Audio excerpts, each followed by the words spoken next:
Okay, this is how my plumbing is worked out. I got that little hose connected to this main drain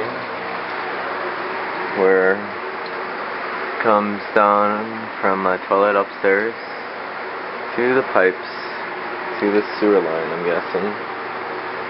And it's connected to a hose to the water softener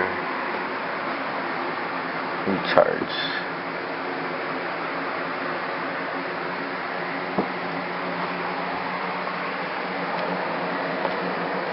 And that's where all this water is coming from. I have this fan constantly on 24/7.